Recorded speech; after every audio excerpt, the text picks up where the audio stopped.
Wow. This story from Vanguard News.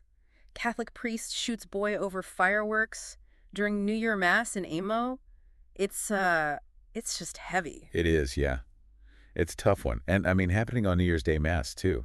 Oh, That, yeah. that just adds another layer to it, doesn't it? Yeah. Like, it really makes you think about how fragile things are, Yeah. especially in a place where faith and celebration are so closely connected. Yeah, so let's start with just the basics of what we know. We're in Amaimo, Nigeria. We've got a young boy setting off fireworks during Mass. And the priest, tragically, reacts by shooting and killing him. Right, and that's where the information gets a little less clear. The original article doesn't give us the boy's age or the priest's identity or really even how we go from fireworks to a gunshot. Right. So those missing pieces are really important, aren't they? It's like we're missing parts of a puzzle. Right. It feels like we're only seeing pieces of the story. And that, I think, makes it even more important to look at how the community and how social media are reacting to this. Yeah. The article mentions shock and mourning, but I imagine there's a much wider range of emotions that people are experiencing. Absolutely. I think it's critical to think about the cultural and religious context, too. Yeah. The church is such an important part of life in many Nigerian communities, and New Year's Day Mass is supposed to be a time for hope and renewal. So this event just shatters those expectations, right? Yeah. Yeah, it might even lead to confusion or a crisis of faith for some. Yeah. And the article shares a few different Facebook comments, and you can really see that range of reactions. So, for example, Bukati is calling for an investigation, which seems to be a pretty common sentiment. Yeah, definitely. A lot of people are calling for transparency and accountability. They want to understand what really happened and if justice will be served. Then you have someone like Malaki Chukwunyurologo, who is advocating for really serious consequences for this priest. He actually suggests a life sentence. So you can see there's a strong demand for punishment there. It's interesting, though, how Michael Joseph has a very different perspective, saying the priest may have acted in self-defense. And that really complicates things, doesn't it? It does, yeah. Yeah. It kind of suggests, the dangers that priests might face in certain regions, maybe hinting that there's a history of violence against religious figures or even threats. Right. And that raises the question, what's the security situation actually like in this area? Mm-hmm. Is there a pattern of violence that can help us understand what the priest did? Yeah, that's a great point, because suddenly we're forced to think about his actions in a much broader context. Yeah. It's still a tragedy, of course. Of course. But now we have to factor in those potential threats to his safety. Exactly. And it makes us want to look beyond just this single incident and think about the bigger picture. What are the realities for religious leaders in this region? Are there some underlying tensions or conflicts that could have contributed to this? Then we've got Steve Idealman, who shifts the focus entirely. He's placing the blame on the boy and is urging parents to control their kids. Right. This brings in a whole other level of complexity. Parental responsibility. Was the boy's action intentional, or was it just like a moment of recklessness? Did he understand the consequences of setting off fireworks during Mass? Unfortunately, the article doesn't give us the information to really answer that. It's like we're seeing different pieces of a puzzle, but we don't know how they fit together. Right. There's that need to understand why this happened, but we're just missing that crucial information. Yeah, for sure. And that's what makes this deep dive so interesting. We're left with more questions than answers, and it makes me wonder, how much can we really trust those initial reports and the social media reactions? You've hit on a really important point.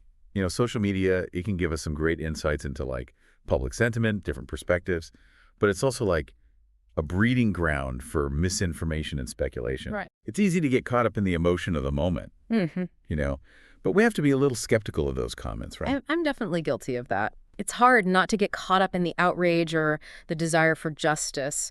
But you're right. We need to be more critical. Like, how do we separate genuine information from all that noise? Yeah. You got to think about the source of the information. Are they credible news outlets? Are they official statements? Or is it just random individuals, with their own agendas? Right. And cross-referencing information from different sources can really help too, to get a better overall picture. Yeah, it's almost like we're all these detectives trying to put a puzzle together, but some of the pieces might be fake or distorted. And speaking of missing pieces, we haven't even talked about Elochukwu Obegbu's comment. Oh, right. Which brings up if it was even legal for the priest to have a gun. That's true. Oh. Yeah. That adds another layer to the whole investigation, doesn't it? It makes us ask about gun control laws in Nigeria. Was it legal for him to have a firearm in the first place? Did he have a license? Was it registered? Right. Yeah. But we need all those details to get the full picture. It feels like this one incident has uncovered this whole web of complicated issues. We've got religious tension, potential threats, parental responsibility, and now gun control laws. Makes you realize just how interconnected everything is. It really does. And it's a good reminder that these events that seem isolated can have much bigger consequences, and they can expose these deep societal concerns. This isn't just about a priest and a boy. This is about the community, the legal system, and, the whole social context. But even with all of that context, it's still so hard for me to understand the priest's actions. I mean, this is a man of faith, someone who is supposed to embody peace and compassion. How do we reconcile that image with the fact that he took a life? It's a hard question, and there isn't an easy answer. We can't assume anything about the priest's state of mind or his motivations. Right. We don't know what pressures he might have been facing, or if he felt threatened, or if any other factors influenced his actions. I guess that's where the need for a really thorough investigation comes in. Yeah. We need to know all the facts before we can even judge. But even then, will we ever fully understand what happened? That's the tough part about situations like this.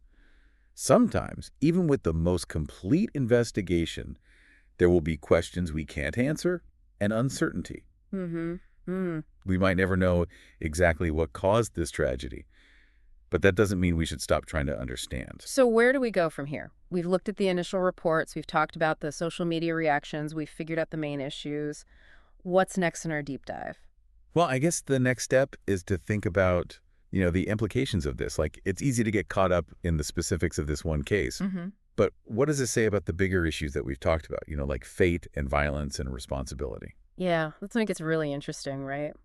It makes us face some hard truths about the world. It challenges our assumptions about, religious spaces and authority figures and how individual actions in society all connect. Right, and we talked about needing a thorough investigation to figure out the facts of this case.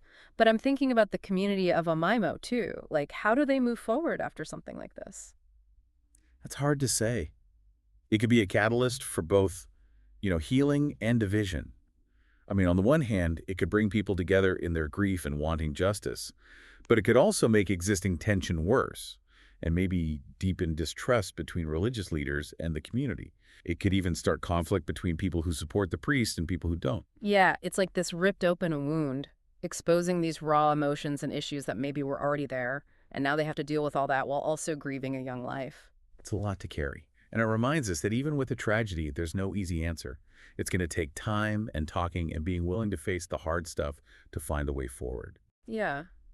I'm also thinking about us, the people looking at this from afar. It's easy to distance ourselves and see it as just this isolated event somewhere else.